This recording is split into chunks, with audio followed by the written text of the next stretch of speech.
in terms of the squad that you've got available for Saturday's game against Plymouth, how are they shaping up? Yeah, we feel as if the squad is in a really good place. Obviously, we still have key players missing. Jimmy Ryan remains a little bit away. He's seen a specialist for his knee, and the specialist has told him he doesn't need surgery, but we still expect him to be missing for another 3 to 4 weeks.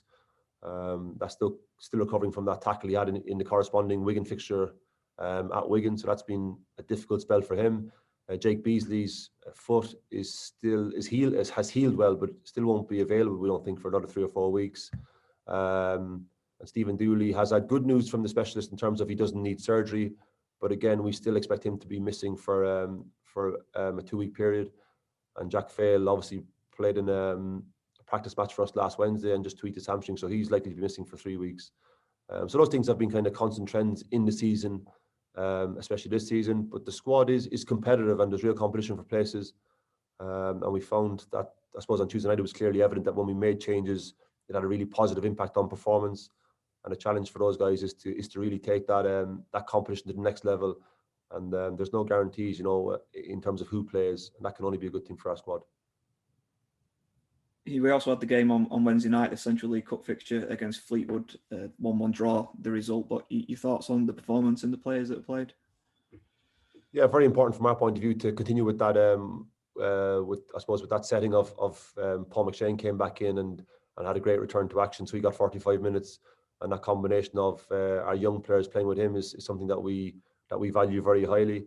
So it was a very beneficial game for us, and I think, when you're in the midst of such a tight schedule of games, it can be easy to lose focus of the younger players and where they're going to be next season.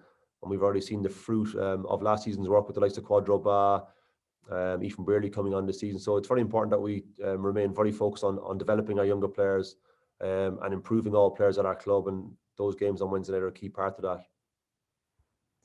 As well, this week, the news obviously came out that there's a vacancy and we're looking to appoint a sporting director at the club. What are your thoughts on that overall? Yeah, loads of my friends from past years have all been contacting me saying that they're available.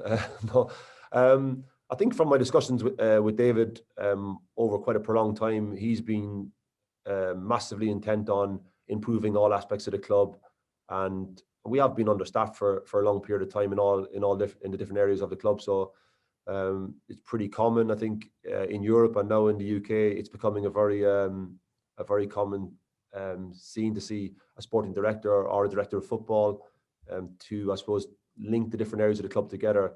And I think anything that can improve the club going forward can only be to the benefit of everybody. And the fact that the board are looking to invest in this appointment and really align the academy and the first team, and I suppose provide that link to the boardroom level, can only be a positive thing. And I think it's going to be a pretty extensive process in terms of dealing with the applicants, and then I'm sure we'll all have some very good conversations and hopefully come up with a very satisfactory candidate to take the club forward. I'm looking forward to that process starting immediately, I think.